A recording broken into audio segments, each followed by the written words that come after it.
Daniel's sleek black car rolled to a slow stop at the edge of the small town he once called home. The engine's quiet hum was the only sound as he stepped out, polished shoes touching the cracked pavement.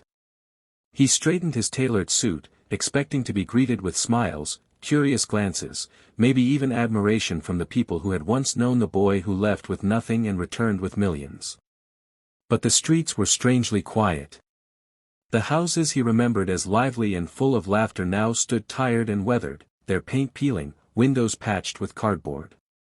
A wave of unease swept over him. As he walked further, familiar corners brought back flashes of his childhood, running with friends, sharing simple meals, dreaming of a better life. Yet those same places now seemed ghostly, heavy with silence. A group of children played with a dented can on the roadside, barely glancing at the expensive car that had just pulled in. An old man sitting outside the store looked up, squinted, and then lowered his gaze as if Daniel were just another stranger passing by. The pride Daniel had carried began to feel hollow. He thought his success would be celebrated here, but instead, he felt invisible, almost disconnected from the very roots that once shaped him. Each step along the uneven road whispered a truth he wasn't ready to face, that time had moved on, and wealth could not restore the place he remembered in his heart.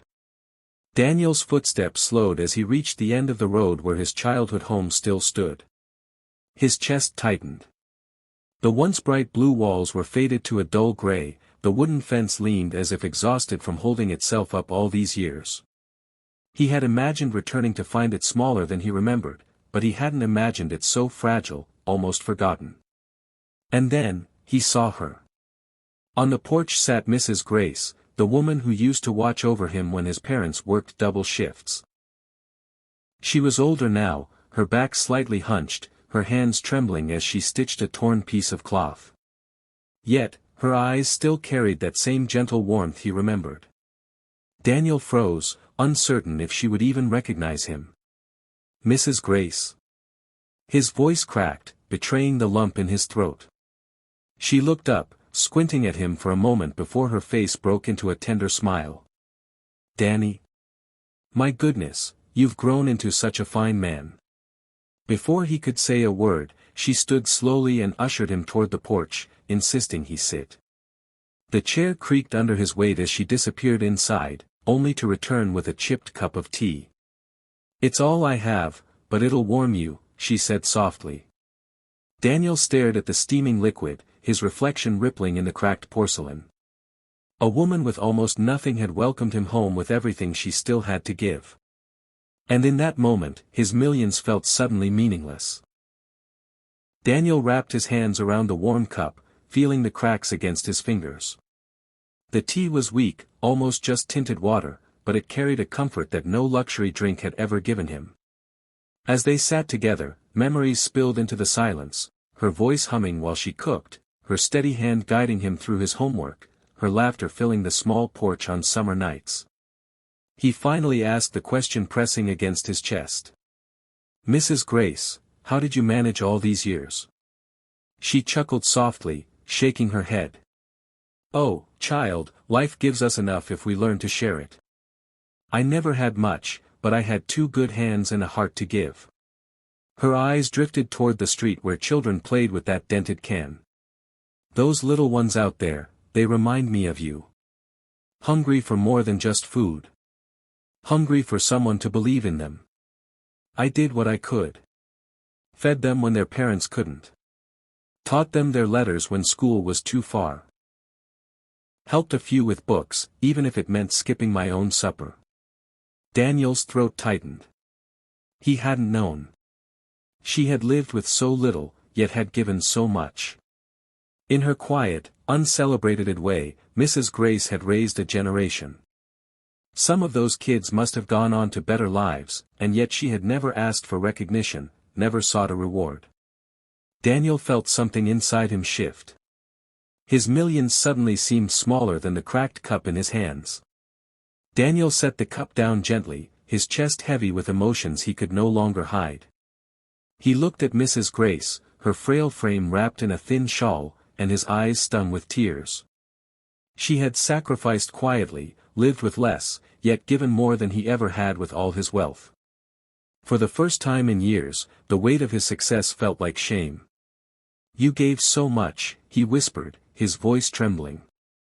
"And I never even thought to come back. I thought money was everything. But sitting here, I realize I've done nothing compared to you." Mrs. Grace reached across the worn table and placed her fragile hand on his. "Oh, Danny," she said softly, "kindness is never measured in numbers. What matters is love. That's all anyone really needs." Daniel's heart broke open. Tears rolled down his cheeks as he knelt before her. "Then let me love the way you have. Let me give back." His voice grew stronger, more certain. "I'll rebuild this house. I'll make sure you never struggle again. And I'll start something in your name, a foundation for children, just like the ones you cared for. The world deserves to know your kind of wealth." For a long moment, she said nothing. Then, with eyes glistening, she squeezed his hand. "If you do this, don't do it for me. Do it for them." In that instant, Daniel knew, his life was about to change forever. The sun dipped low, casting a golden glow across the broken street as Daniel rose to his feet, a new fire in his heart. Mrs. Grace sat back in her chair, her frail smile brighter than anything his money had ever bought. For the first time since returning, Daniel didn't feel like a millionaire standing above the world, he felt like a boy again, standing before the woman who had taught him what love truly meant. Over the next days, his promises turned to action. Builders arrived to restore her crumbling home, neighbors gathered in wonder, and children laughed as trucks unloaded supplies. News spread quickly. Daniel, the man who left to find fortune, had returned not just with wealth, but with purpose. He announced the creation of the Grace Foundation, a program to feed, teach, and support children in struggling communities. And at the heart of it, Mrs. Grace's story was told, a reminder that one woman's quiet sacrifices had changed countless lives. On the porch of her new home, Mrs. Grace wiped away tears as children crowded around her, their voices ringing with joy. She looked at Daniel, her voice trembling yet strong. "You found the true meaning of riches, Danny. Money fades, but love multiplies." Daniel smiled through his tears, realizing she was right. His wealth was no longer just numbers, it was a tool to spread the very kindness she had lived by. And as laughter filled the air, Daniel knew, he had finally come home.